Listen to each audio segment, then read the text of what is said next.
I am, folks, on top of a roof. The reason for that is that this is the biggest expense a homeowner will probably incur as long as nothing happens. Roofs don't last the entire life of the house. They go bad after about 15 or 20 years. You need to be putting about $30 to $50 a month away towards that roof. If you get your actual 15 or 20 years out of it, you should have enough to pay for it. So many people don't have the money for a roof, and it just totally rocks their world when something like this hurricane comes through. It's an unfortunate situation, but part of being a homeowner is being responsible and disciplined. You're going to have expenses come out. That's why rent is higher than the house payment, because landlords have to pay that money for that roof, where the person that's renting doesn't have to. It's not their responsibility. It's taken care of by the rent. All right, everybody. That was the first thing about owning a home that's a negative, is having to do with the cost on the roof. You know, I've done a couple estimates that have been between $15,000 and $20,000 for a new roof. You know, the majority of people don't have that. Matter of fact, like 90% of Americans got less than $5,000 in savings, much less a huge expense like that comes about. And I always tell people with rental properties that you need to figure out, you know, how many years is left on the roof, divide that up, and then figure out how much per month. Like a new roof, you should start putting about $35 away. You'll get 15, 20 years out of it, and that equates to, you know, a new, you should have the money when it's time to do it again.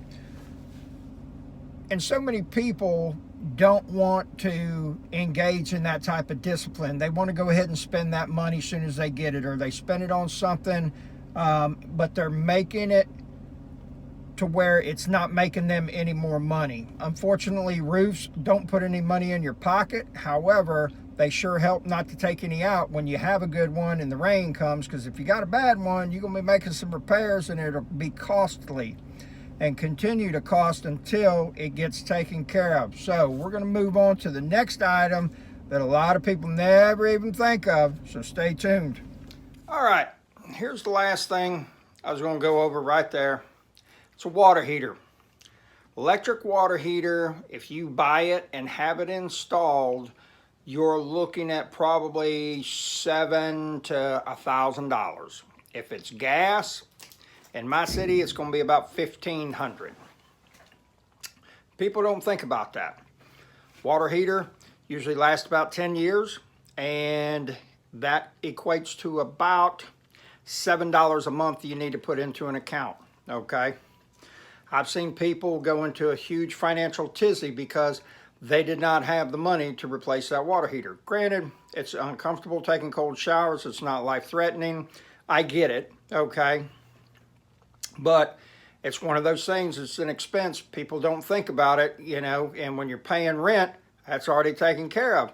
The other thing that's starting to happen is that insurance companies in the state of Florida do an inspection, and they look at the manufacture date on your water heater, and if it's not made within the last 10 years, boom, you got to replace it, or they're going to drop your insurance. So just keep that in mind.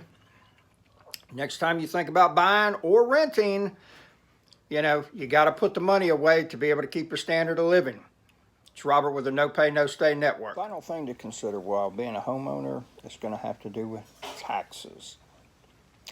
You know, if a house costs you $1,200 a year to own, or the taxes cost you $1,200 a year, that means you have to pay $100 a month to live in that house.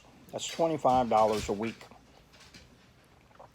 So we've gone over a water heater, we've gone over a roof, so we're up to $40 for a water heater and roof. Then the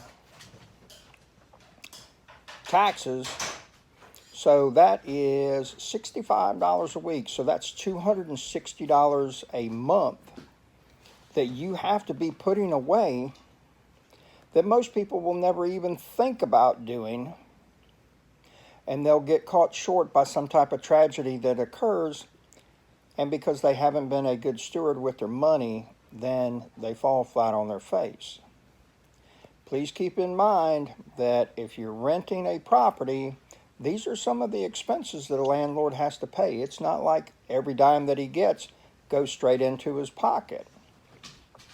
There's many other things I could put on here as far as yard maintenance, homeowners insurance, and other things, but just those three right there are enough that you really need to consider. And of course, if your property tax is, like I talked to somebody 2 days ago, their property tax is $6,000 a year.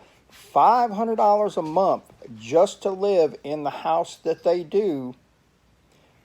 You know, you can get a really nice car for $500 a month. So think about it. It's Rental Robert with the No Pay, No Stay Network.